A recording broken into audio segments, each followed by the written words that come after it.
ನಿಮ್ಮನ್ನ ಉಪಯೋಗ ಆಗ್ತಕ್ಕಂಥ ಎಲ್ಲ ಕೆಲಸ ಇವತ್ತು ಸಿದ್ದರಾಮಯ್ಯ ಅವರ ನೇತೃತ್ವದಲ್ಲಿ ಆಗಿದೆ.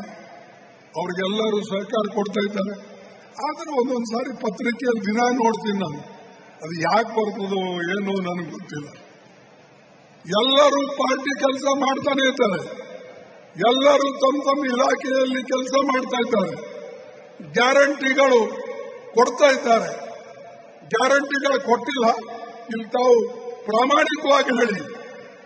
ಇಲ್ಲಿ ಸೇರಿದಂತ ಜನ ದಯವಿಟ್ಟು ನಿಷ್ಪಕ್ಷಪಾತವಾಗಿ ಹೇಳಿ, ನಿಮಗೆ ಗ್ಯಾರಂಟಿಗಳು ಮುಟ್ಟಿವೇ ಇಲ್ಲ.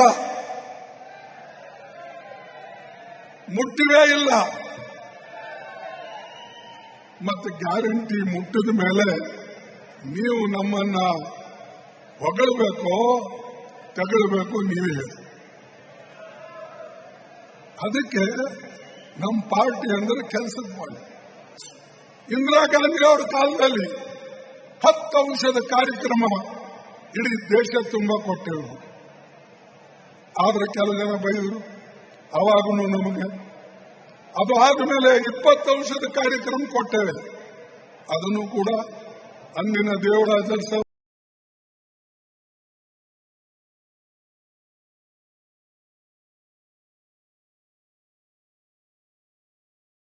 ಕರ್ನಾಟಕದಲ್ಲಿ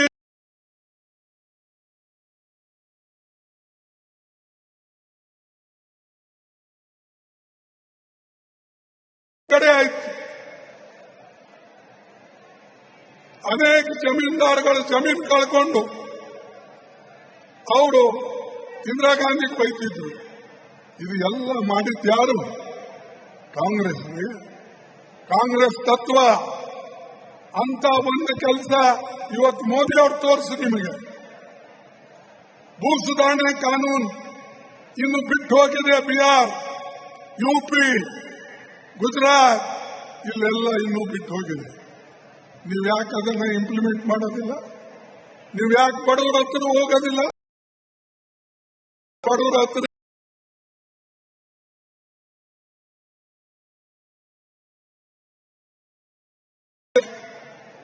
ಕೈಸೆ ಹೋ ಅನ್ಕೊಂಡು ಬರ್ತಾರೆ.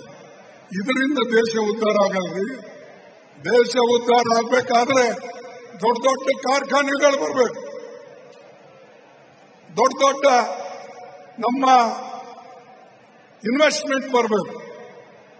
ಆವಾಗ ಮಾತ್ರ ಜನರಿಗೆ ನೌಕರಿ ಸಿಗ್ತದೆ, ಹೊಟ್ಟೆಗೆ ಊಟ ಸಿಗ್ತದೆ, ಮೈಗೆ ಬಟ್ಟೆ ಸಿಗ್ತದೆ, ಸಾಧ್ಯ ಇದೆ. ಆದರೆ ಕೆಲವು ಜನ ಅದು ನೆನಪಿಡೋದಿಲ್ಲ. ಯಾಕೆ ನೆನಪಿಡೋದಿಲ್ಲ ಅಂದ್ರೆ ಅವರಿಗೆ ಬಡವರ ಬಗ್ಗೆ ಕಾಳಜಿ ಇಲ್ಲ. ಈಗ 5 ಗ್ಯಾರಂಟಿ ಇವೆ. ಇದ್ಯಾವುದು? ಗೃಹಲಕ್ಷ್ಮಿನ, ಗೃಹಜ್ಯೋತಿ, ಗೃಹಲಕ್ಷ್ಮಿ, ಇನ್ನೊಂದು ಅನ್ನಭಾಗ್ಯ, ಯುವನಿಧಿ, ಶಕ್ತಿ ಯೋಜನೆ. ಇವೆಲ್ಲ ಯೋಜನೆಗಳು ಏನು ಸಿದ್ದರಾಮಯ್ಯನ ಮನೆಗೆ, ಶಿವಕುಮಾರ್ ಮನೆಗೆ, ಪರಮೇಶ್ವರ್ ಮನೆಗೆ, ಮುನಿಯಪ್ಪನ ಮನೆಗೆ ಯಾರಿಗೋಸ್ಕರ? ಇದು ಸಾಮಾನ್ಯ ಜನರಿಗೋಸ್ಕರ ಮಾಡಿ ಕೊನೆಗೆ ನಾವು ಬಯಸ್ಕೊಳ್ಳೋದೇನೆಂದ್ರೆ ಏನು ಡೆವಲಪ್ಮೆಂಟ್ ಆಗಿಲ್ಲ, ಎಲ್ಲ ನಾರಾಜಾಗ. ನನಗೆ ದುರ್ದೈವ ಅಂದ್ರೆ ನಮ್ಮವರೇ ಕೆಲವು ಹೇಳ್ತಾರೆ, ಕೆಲವು ಸಲ ಭೇಟಿಯಾದಾಗ ಅದೇ ಇಷ್ಟು ಕಾರ್ಯಕ್ರಮಗಳು ನಿಮಗೆ ಕೊಟ್ಟ ಮೇಲೆ ನೀವು ಅದನ್ನ ಹಳ್ಳಿಗೆ ಒಯ್ದು ತಲುಪಿಸಿ ಅವ್ರ ಸುಖ ದುಃಖ ಕೇಳಿ ಅಧಿಕಾರಿಗಳಾಗಲಿ, ಎಂಎಲ್ಎಗಳಾಗಲಿ, ಎಂಪಿಗಳಾಗಲಿ ಮುಟ್ಟಿಸ್ರಿ, ಯಾವ ಪಾರ್ಟಿಯವರೇ ಆಗಲಿ. ಯಾಕಂದ್ರೆ ಇವತ್ತು ಇವನಿದೆ ನಮ್ಮ ಪಾರ್ಟಿ ಹುಡುಗರಿಗೆ ಗುರುತಿಸ್ಕೊಡ್ತೇವ ಅಥವಾ ಅನ್ನಭಾಗ್ಯ ನಮ್ಮ ಪಾರ್ಟಿದವರಿಗೆ ಗುರುತಿಸ್ಕೊಡ್ತೇವ, ಗೃಹಲಕ್ಷ್ಮಿ ನಮ್ಮ ಪಾರ್ಟಿಯವರಿಗೆ ಗುರುತಿಸಿರ್ತೇವ, ಅಥವಾ ಗೃಹಜ್ಯೋತಿ ನಮ್ಮ ಪಾರ್ಟಿ ಅಂದ್ರೆ ಇವು ಎಲ್ಲರಿಗೂ ಕೂಡ ಸಿಗುತ್ತೆ. ಆದ್ರೂ ಒಬ್ಬರು ಬಾಯಿಂದ ನಾವು ಇಷ್ಟು ಕೊಟ್ಟಿದ್ದಾರೆ, ಈ ಸರ್ಕಾರ ಬಂದ ಮೇಲೆ ಇಷ್ಟು ಒಳ್ಳೆ ಕೆಲಸ ಆಗಿದೆ ಅಂತ ಹೇಳಿ ಅಪೋಸಿಷನ್ದವ್ರನ್ನು ಸ್ವಲ್ಪ ಹೇಳಬೇಕು. ನಾನು ರೆವಿನ್ಯೂ ಮಂತ್ರಿ ಆಗಿದ್ದೆ. ನಾವು ಎಲ್ಲೆಲ್ಲಿ ಅಪೋಸಿಷನ್ MLA ಅವರಿಗೂ ಮೆಂಬರ್ ಮಾಡ್ತಿದ್ದೇವೆ. ಕಮ್ಯುನಿಸ್ಟ್ದವರು ಕಡಿಮೆ ಬಿದ್ದರೆ ಕಮ್ಯುನಿಸ್ಟ್ದವರಿಗೂ ಸೇರಿಸಿದ್ದೀವಿ. ಬೇರೆ ಬೇರೆ ಪಾರ್ಟಿದವರಿಗೂ ನಾವು ಲ್ಯಾಂಡ್ ಟ್ರಿಬ್ಯುನಲ್ ನಲ್ಲಿ ಹಾಕಿ ಎಲ್ಲರಿಗೆ ಭೂಮಿ ಕೊಡ್ತಕ್ಕಂತ ಕೆಲಸ, ಟೆನೆಂಟ್ ಮಾಡತಕ್ಕಂತ ಕೆಲಸ, ಕಾಯಂ ಮಾಡತಕ್ಕಂತ ಕೆಲಸ ನಾವು ಮಾಡಿದ್ವಿ. ಇದು ಕಾಂಗ್ರೆಸ್ ಕೆಲಸ. ಈಗೂ ಕೂಡ ಕೋಟ್ಯಾಂತರ ಜನರಿಗೆ ಲಾಭ ಆಗ್ತಕ್ಕಂತ ಕೆಲಸ ಇದೆ. ಅದನ್ನ ಬಿಟ್ಟು ದುಡ್ಡಿಲ್ಲ, ಈ ಸರ್ಕಾರ ದಿವಾಳಿ ಎದ್ದಿದೆ. ಎಲ್ಲಿದ್ದಪ್ಪ ದಿವಾಳಿ? ಎಲ್ಲಿ ಹೇಳಿ ನೋಡೋಣ. ನಿಮ್ಮದೇನಾರ ಸಾಲ ಮಾಡಿದ್ರೆ ನಿಮಗ್ ಬ್ಯಾಂಕ್ದವ್ರು ಜಪ್ತಿ ಮಾಡಿ ನಿಮ್ ದಿವಾಳಿ ಎತ್ತಿರ್ಬೇಕು ಹೊರತಾಗಿ ಸರ್ಕಾರ ದಿವಾಳಿ ಎದ್ದಿಲ್ಲ. ಸರ್ಕಾರ ದಿವಾಳಿ ಹೇಳ್ಬೇಕಾದ್ರೆ ಒಂದೊಂದು MLAಗೆ ಅಭಿವೃದ್ಧಿ ಕೆಲಸಕ್ಕಾಗಿ 50 ಕೋಟಿ ರೂಪಾಯಿ ಕೊಡ್ತಿದ್ರನ್ರಿ? ನೀವು 50 ಕೋಟಿ ಅಲ್ಲ, 50 ಕೋಟಿ ರೂಪಾಯಿ ಕೊಡಬೇಕಾದ್ರೆ ದುಡ್ಡಿಲ್ಲದೆ ಅನೌನ್ಸ್ ಮಾಡ್ತಾರೆ. ದುಡ್ಡಿಲ್ಲದೆ ಅನೌನ್ಸ್ ಮಾಡಿದ್ರೆ ಸಿದ್ದರಾಮಯ್ಯನ ಮರ್ಯಾದೆ ಹೋಗ್ತದೆ. ಮತ್ತು ನಮ್ಮ ಶಿವಕುಮಾರ್ ಹಿಂಗ್ ಮಾಡಿ ಅದು ಮಾಡ್ತೀನಿ ಇದು ಮಾಡ್ತೀನಿ ಅಂತ ಹೇಳ್ತಾರಲ್ಲ, ಅವ್ರದ್ದು ಮರ್ಯಾದೆ ಹೋಗ್ತದೆ. ಇಬ್ರು ಮರ್ಯಾದೆ ಕಳ್ಕೊಳ್ತಾರೆ. ದುಡ್ಡು ನೋಡಿ ನಿಮ್ಮನ್ನ ಉಪಯೋಗ ಆಗ್ತಕ್ಕಂಥ ಎಲ್ಲ ಕೆಲಸ ಇವತ್ತು ಸಿದ್ದರಾಮಯ್ಯ ಅವರ ನೇತೃತ್ವದಲ್ಲಿ ಆಗಿದೆ. ಅವ್ರಿಗೆಲ್ಲರೂ ಸಹಕಾರ ಕೊಡ್ತಾ ಇದ್ದಾರೆ. ಆದ್ರೆ ಒಂದೊಂದು ಸಾರಿ ಪತ್ರಿಕೆಯಲ್ಲಿ ದಿನ ನೋಡ್ತೀನಿ ನಾನು, ಅದು ಯಾಕೆ ಬರ್ತದೋ ಏನೋ ನನಗೆ ಗೊತ್ತಿಲ್ಲ. ಎಲ್ಲರೂ ಪಾರ್ಟಿ ಕೆಲಸ ಮಾಡ್ತಾನೆ ಇದ್ದಾರೆ, ಎಲ್ಲರೂ ತಮ್ಮ ತಮ್ಮ ಇಲಾಖೆಯಲ್ಲಿ ಕೆಲಸ ಮಾಡ್ತಾ ಇದ್ದಾರೆ, ಗ್ಯಾರಂಟಿಗಳು ಕೊಡ್ತಾ ಇದ್ದಾರೆ. ಗ್ಯಾರಂಟಿಗಳು ಕೊಟ್ಟಿಲ್ಲ, ಇಲ್ಲಿ ತಾವು ಪ್ರಾಮಾಣಿಕವಾಗಿ ಹೇಳಿ. ಇಲ್ಲಿ ಸೇರಿದಂತ ಜನ ದಯವಿಟ್ಟು ನಿಷ್ಪಕ್ಷಪಾತವಾಗಿ ಹೇಳಿ, ನಿಮಗೆ ಗ್ಯಾರಂಟಿಗಳು ಮುಟ್ಟಿವೇ ಇಲ್ಲ.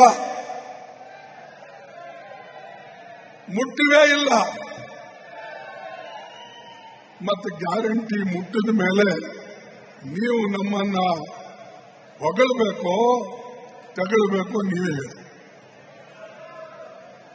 ಅದಕ್ಕೆ ನಮ್ಮ ಪಾರ್ಟಿ ಅಂದ್ರೆ ಕೆಲಸದ ಪಾರ್ಟಿ. ಇಂದಿರಾ ಗಾಂಧಿ ಅವರ ಕಾಲದಲ್ಲಿ 10 ಔಷಧ ಕಾರ್ಯಕ್ರಮ ಇಡೀ ದೇಶ ತುಂಬಾ ಕೊಟ್ಟೆವು. ಆದ್ರೆ ಕೆಲವು ಜನ ಬೈದರು ಅವಾಗೂ ನಮಗೆ. ಅದು ಆದ್ಮೇಲೆ 20 ಔಷಧ ಕಾರ್ಯಕ್ರಮ ಕೊಟ್ಟೇವೆ. ಅದನ್ನು ಕೂಡ ಅಂದಿನ ದೇವರಾಜ ಸರ್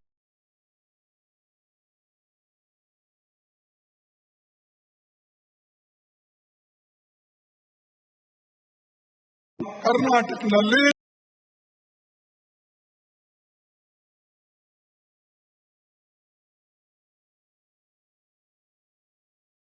ಕಡೆ ಆಯ್ತು. ಅನೇಕ ಜಮೀನ್ದಾರಗಳು ಜಮೀನು ಕಳ್ಕೊಂಡು ಅವರು ಇಂದಿರಾ ಗಾಂಧಿಗೆ ಬೈತಿದ್ರು. ಇದು ಎಲ್ಲ ಮಾಡಿದ್ಯಾರು? ಕಾಂಗ್ರೆಸ್ ತತ್ವ. ಅಂತ ಒಂದು ಕೆಲಸ ಇವತ್ತು ಮೋದಿ ಅವರು ತೋರಿಸಿ ನಿಮಗೆ. ಭೂ ಸುಧಾರಣೆ ಕಾನೂನು ಇನ್ನು ಬಿಟ್ಟು ಹೋಗಿದೆ. ಬಿಹಾರ್, UP, ಗುಜರಾತ್ ಇಲ್ಲೆಲ್ಲ ಇನ್ನೂ ಬಿಟ್ಟು ಹೋಗಿದೆ. ನೀವು ಯಾಕೆ ಅದನ್ನ ಇಂಪ್ಲಿಮೆಂಟ್ ಮಾಡೋದಿಲ್ಲ? ನೀವು ಯಾಕೆ ಬಡವರ ಹತ್ರ ಹೋಗೋದಿಲ್ಲ? ಬಡವರ ಹತ್ರ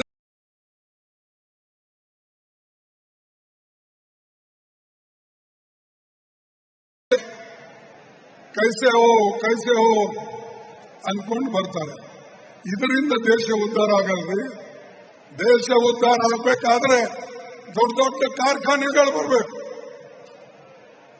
ದೊಡ್ಡ ದೊಡ್ಡ ನಮ್ಮ ಇನ್ವೆಸ್ಟ್ಮೆಂಟ್ ಬರಬೇಕು. ಆವಾಗ ಮಾತ್ರ ಜನರಿಗೆ ನೌಕರಿ ಸಿಗ್ತದೆ, ಹೊಟ್ಟೆಗೆ ಊಟ ಸಿಗ್ತದೆ, ಮೈಗೆ ಬಟ್ಟೆ ಸಿಗ್ತದೆ, ಸಾಧ್ಯ ಇದೆ. ಆದರೆ ಕೆಲವು ಜನ ಅದು ನೆನಪಿಡೋದಿಲ್ಲ. ಯಾಕೆ ನೆನಪಿಡೋದಿಲ್ಲ ಅಂದ್ರೆ ಅವರಿಗೆ ಬಡವರ ಬಗ್ಗೆ ಕಾಳಜಿ ಇಲ್ಲ. ಈಗ 5 ಗ್ಯಾರಂಟಿ ಇವೆ. ಇದು ಯಾವುದು? ಗೃಹಲಕ್ಷ್ಮಿನ, ಗೃಹಜ್ಯೋತಿ ಗೃಹಲಕ್ಷ್ಮಿ, ಇನ್ನೊಂದು ಅನ್ನಭಾಗ್ಯ, ಯುವನಿಧಿ, ಶಕ್ತಿ ಯೋಜನೆ, ಇವೆಲ್ಲ ಯೋಜನೆಗಳು ಏನು ಸಿದ್ದರಾಮಯ್ಯನ ಮನೆಗೆ, ಶಿವಕುಮಾರ್ ಮನೆಗೆ, ಪರಮೇಶ್ವರ್ ಮನೆಗೆ, ಮುನಿಯಪ್ಪನ ಮನೆಗೆ ಯಾರಿಗೋಸ್ಕರ ಇದು ಸಾಮಾನ್ಯ ಜನರಿಗೋಸ್ಕರ ಮಾಡಿ ಕೊನೆಗೆ ನಾವು ಬಯಸ್ಕೊಳ್ಳೋದೇನೆಂದ್ರೆ ಏನ್ರಿ ಡೆವಲಪ್ಮೆಂಟ್ ಆಗಿಲ್ಲ, ಎಲ್ಲ ನಾರಾಜಾಗ. ನನಗೆ ದುರ್ದೈವ ಅಂದ್ರೆ ನಮ್ಮವರೇ ಕೆಲವು ಹೇಳ್ತಾರೆ, ಕೆಲವು ಸಲ ಭೇಟಿಯಾದರೆ ಅರೆ ಇಷ್ಟು ಕಾರ್ಯಕ್ರಮಗಳು ನಿಮಗೆ ಕೊಟ್ಟ ಮೇಲೆ ನೀವು ಅದನ್ನ ಹಳ್ಳಿ ಒಯ್ದು ತಲುಪಿಸಿ ಅವರು ಸುಖ ದುಃಖ ಕೇಳಿ ಅಧಿಕಾರಿಗಳಾಗಲಿ, ಎಂಎಲ್ಎಗಳಾಗಲಿ, ಎಂಪಿಗಳಾಗಲಿ ಮುಟ್ಟಿಸ್ರಿ, ಯಾವ ಪಾರ್ಟಿಯವರೇ ಆಗಲಿ. ಯಾಕಂದ್ರೆ ಇವತ್ತು ಯುವನಿಧಿ ನಮ್ಮ ಪಾರ್ಟಿ ಹುಡುಗರಿಗೆ ಗುರುತಿಸಿಕೊಡ್ತೇವ ಅಥವಾ ಅನ್ನಭಾಗ್ಯ ನಮ್ಮ ಪಾರ್ಟಿದವರಿಗೆ ಗುರುತಿಸಿಕೊಡ್ತೇವ, ಗೃಹಲಕ್ಷ್ಮಿ ನಮ್ಮ ಪಾರ್ಟಿಯವರಿಗೆ ಗುರುತಿಸಿರ್ತೇವ ಅಥವಾ ಗೃಹಜ್ಯೋತಿ ನಮ್ಮ ಪಾರ್ಟಿ, ಅಂದ್ರೆ ಇವು ಎಲ್ಲರಿಗೂ ಕೂಡ ಸಿಗುತ್ತೆ. ಆದ್ರೂ ಒಬ್ಬರು ಬಾಯಿಂದ ನಾವು ಇಷ್ಟು ಕೊಟ್ಟಿದ್ದಾರೆ, ಈ ಸರ್ಕಾರ ಬಂದ ಮೇಲೆ ಇಷ್ಟು ಒಳ್ಳೆ ಕೆಲಸ ಆಗಿದೆ ಅಂತ ಹೇಳಿ ಅಪೋಸಿಷನ್ದವ್ರನ್ನು ಸ್ವಲ್ಪ ಹೇಳಬೇಕು. ನಾನು ರೆವಿನ್ಯೂ ಮಂತ್ರಿ ಆಗಿದ್ದೆ. ನಾವು ಎಲ್ಲೆಲ್ಲಿ ಅಪೋಸಿಷನ್ ಎಂಎಲ್ಎ ಅವರಿಗೂ ಮೆಂಬರ್ ಮಾಡ್ತಿದ್ದೇವೆ. ಕಮ್ಯುನಿಸ್ಟ್ದವ್ರು ಕಡಿಮೆ ಬಿದ್ದರೆ ಕಮ್ಯುನಿಸ್ಟ್ದವರಿಗೂ ಸೇರಿಸಿದ್ದೀವಿ. ಬೇರೆ ಬೇರೆ ಪಾರ್ಟಿದವರಿಗೂ ನಾವು ಲ್ಯಾಂಡ್ ಟ್ರಿಬ್ಯುನಲ್ ನಲ್ಲಿ ಹಾಕಿ ಎಲ್ಲರಿಗೆ ಭೂಮಿ ಕೊಡ್ತಕ್ಕಂಥ ಕೆಲಸ, ಟೆನೆಂಟ್ ಮಾಡತಕ್ಕಂಥ ಕೆಲಸ, ಕಾಯಂ ಮಾಡತಕ್ಕಂಥ ಕೆಲಸ ನಾವು ಮಾಡಿದ್ವಿ. ಇದು ಕಾಂಗ್ರೆಸ್ ಕೆಲಸ. ಈಗೂ ಕೂಡ ಕೋಟ್ಯಾಂತರ ಜನರಿಗೆ ಲಾಭ ಆಗ್ತಕ್ಕಂಥ ಕೆಲಸ ಇದೆ. ಅದನ್ನು ಬಿಟ್ಟು ದುಡ್ಡಿಲ್ಲ, ಈ ಸರ್ಕಾರ ದಿವಾಳಿ ಎದ್ದಿದೆ. ಎಲ್ಲಿದ್ದಪ್ಪ ದಿವಾಳಿ? ಎಲ್ಲಿ ಹೇಳಿ ನೋಡೋಣ. ನಿಮ್ಮದೇನಾರ ಸಾಲ ಮಾಡಿದ್ರೆ ನಿಮಗೆ ಬ್ಯಾಂಕ್ದವ್ರು ಜಪ್ತಿ ಮಾಡಿ ನಿಮ್ ದಿವಾಳಿ ಎತ್ತಿರಬೇಕೆ ಹೊರತಾಗಿ ಸರ್ಕಾರ ದಿವಾಳಿ ಎದ್ದಿಲ್ಲ.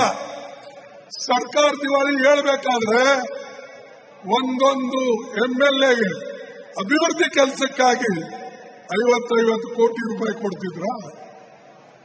ಕೊಡ್ತಿದ್ರನ್ರಿ? ನೀವು 50 ಕೋಟಿ ಅಲ್ಲ, 50 ಕೋಟಿ ರೂಪಾಯಿ ಕೊಡಬೇಕಾದ್ರೆ ದುಡ್ಡಿಲ್ಲದೆ ಅನೌನ್ಸ್ ಮಾಡ್ತಾರ.